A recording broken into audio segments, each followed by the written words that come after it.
আসসালামু আলাইকুম। ওয়ালাইকুম আসসালাম। আপু কেমন আছেন? জি আলহামদুলিল্লাহ ভালো আছি। আপনারা ভালো আছেন? জি আলহামদুলিল্লাহ, আল্লাহ রাখছে ভালো। তো শুরুতে আপু আপনার নামটা বলেন। আমি বলতেছি, আহ, আমার নাম মিথিলা। আমি থাকি রংপুরে।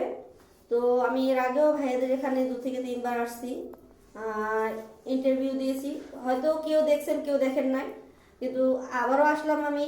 আমার জন্য একজন সুন্দর মনের মানুষ চাই। তো প্রথমে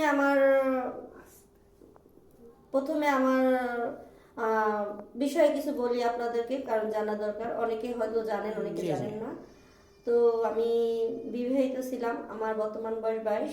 আমার হাজবেন্ড মারা গেছে একটা রোড অ্যাক্সিডেন্টে। আমি আর আমার মা বর্তমানে আছি। আমি একটা দর্জির কাজ করি। তো দেখা যায় আমি বিয়ে যখন করেছি তখন 1 বছর সংসার লাইফে ভালোই ছিলাম।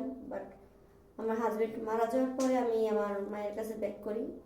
তো ওখানে মোটামুটি চলতেছিলাম, কিন্তু বর্তমানে আমার আম্মু অসুস্থ। আমার খুব কষ্ট হয়ে যাচ্ছে আমার সংসারটা চালিয়ে নেওয়ার জন্য।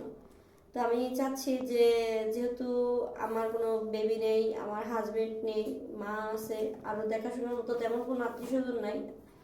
আর আমার দেশের এলাকায় একটা রীতি আছে, সেটা হলো যে যৌতুকে। কিন্তু আমি চাচ্ছি না যে আমার এলাকার কোনো ছেলের সাথে আমি বিয়ে করি। আমি চাচ্ছি যদি অনলাইন প্ল্যাটফর্মে কোনো উদার মনের মানুষ থাকে, যারা আমাকে একটা সুন্দর জীবন দিতে পারবে, এরকম একটা মানুষ আছে যে এক কথায় আমাকে আর আমার মাকে দেখভাল করতে পারবে এবং সারাটা জীবন আমাকে ভালোবেসে আগলে রাখতে পারবে। জি জি, তো বুঝতে পারছি।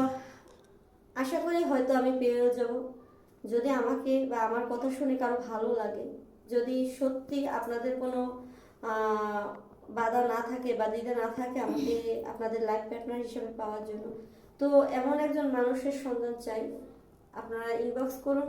যদি আমি ভালো মানুষের সন্ধান পাই, অবশ্যই আমি চাচ্ছি যে বিয়ের বন্ধনে আবদ্ধ হতে।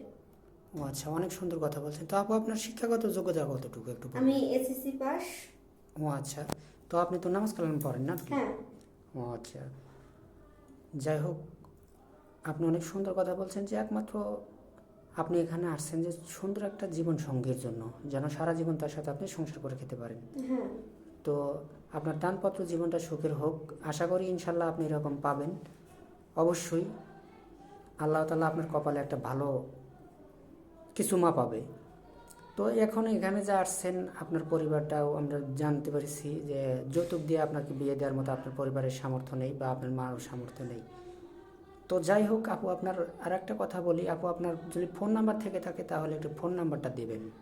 আসলে কি বলবো ভাই, আমি তো, আমার ফোন ছিল কিন্তু নষ্ট হয়ে গেছে। এই মুহূর্তে যে আমি একটা ফোন কিনবো, আমার আম্মুর জন্য যে চিকিৎসার জন্য টাকা লাগতেছে সেটাই আমার জন্য হয়ে উঠতেছে না। ও তো ফোন, আচ্ছা। যে নতুন ফোন নেবো সেই উপায়টা বর্তমানে নাই। ও আচ্ছা।